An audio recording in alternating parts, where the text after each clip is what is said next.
ladies and gentlemen, this is Carmine Sabia for Explain America, and it's been an avalanche of bad news for Jimmy Kimmel. Before we get started, please make sure you like, comment, share, and subscribe.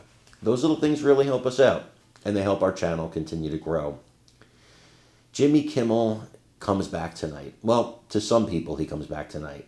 For a lot of the country that has Sinclair affiliates of ABC, he will not be coming back.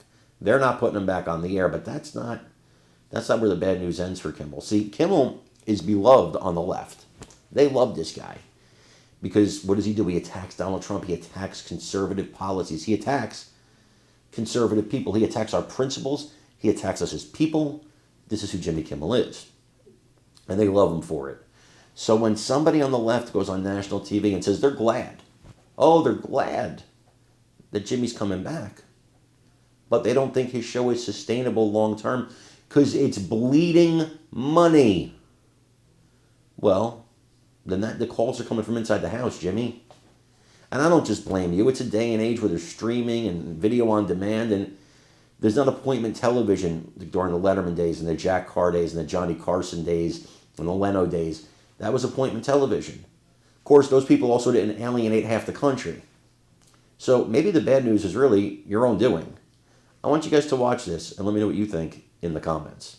Push and pull here for sure. We played that clip from Ted Cruz. I also want to play something from conservative influencer Clay Travis, because there are still some people who are saying, look, the administration needs to use its power where it can. Disney is buying, as you well know, the NFL Network. They're going to need the Trump administration to sign off on this. I don't think if I'm running Disney that this is something that the Trump administration is going to look favorably upon. And so I think there need to be actual changes in the way this show is airing. And I think the Trump administration needs to look aggressively at that potential acquisition of the NFL Network.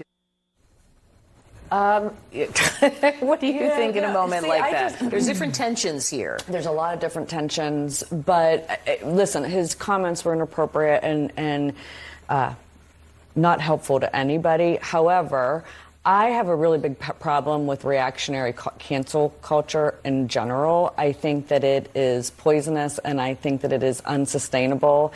And this is just one other example with this. We were very angry, meaning Republicans, when they took away Trump's Twitter and his Facebook pages. Deplatformed him. Yes, deplatformed him. Though at the time, the left said it was consequence culture, and now I'm hearing right-wing people say that it's consequences. The bottom line, it's still free speech, and I think that it's the same for everybody. And I'm a big believer the private sector will take care of itself, and the Kimmel will come back. Obviously his ratings have gone down 37% in the last decade.